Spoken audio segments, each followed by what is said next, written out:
This one needs a lot of work, a lot of welding,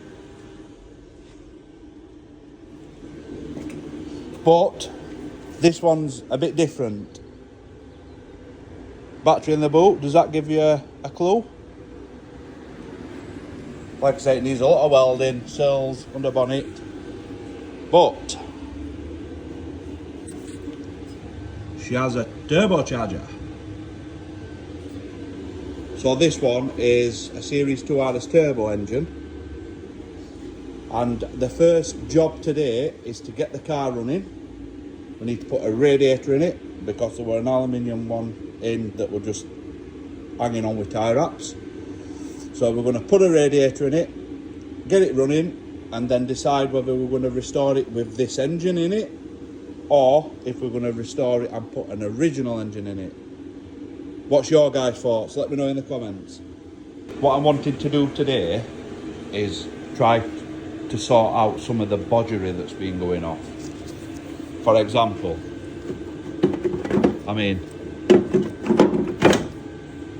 okay, it had a big dirty front mounting cooler on it, which I'm wanting to put this panel back in, put the front skirt back on so it looks like it come out of factory with this engine in.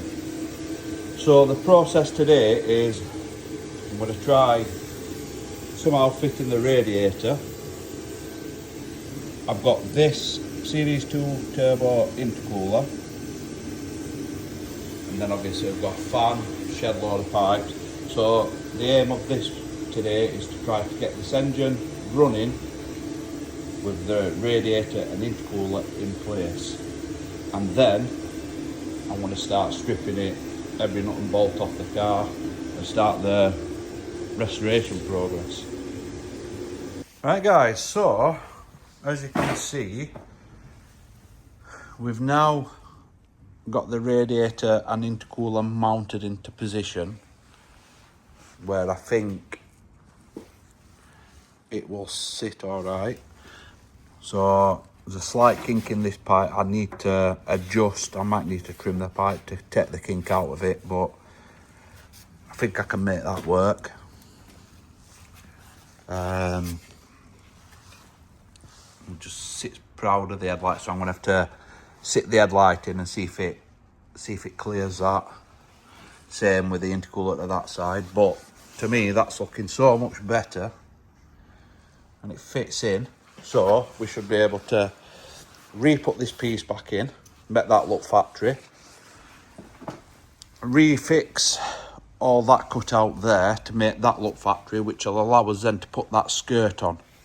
Now obviously we're not looking for big power out of this, because if we were, we'd stick with the original, well, say original, but the front mount intercooler that it come with.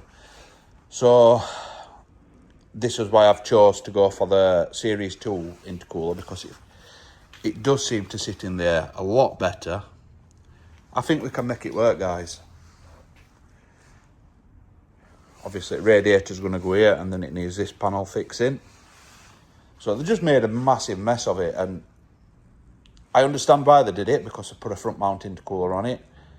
But then on the other hand, it's an old XR2, you're not going to get 300 horsepower out of this, are you? And if you did, it'll rattle you to death. So, and then next thing we need to fix that. I mean, it's not even fastened on.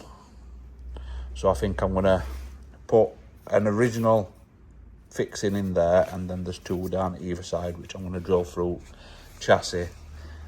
Maybe put some riv nuts in to hold it in position. But yeah, we're getting there, and I think we can do it. I think we'll get it nice. Then once we've got it running, and we've got it running with everything in situ, I'm then going to take everything out of it, engine, all ancillaries. We're going to strip it to a shell, and then probably put it on spit, duct welding underneath, do a nice paint job on it, maybe an interior.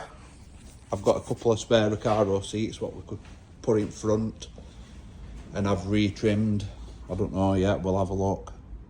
But yeah, there's plenty to be doing on it, but should make a nice car. And like you say, we'll leave that engine in it.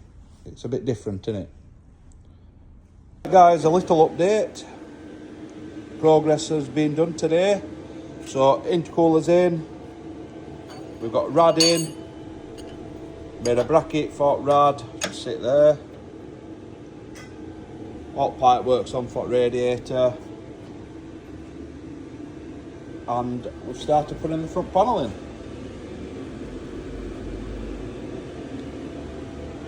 So now the skirt fits on it. Just need to finish welding it, but battery's gone flat in my welding mask. So I'll pick that up later on and get that finished. But yeah, looking good now, we're making progress.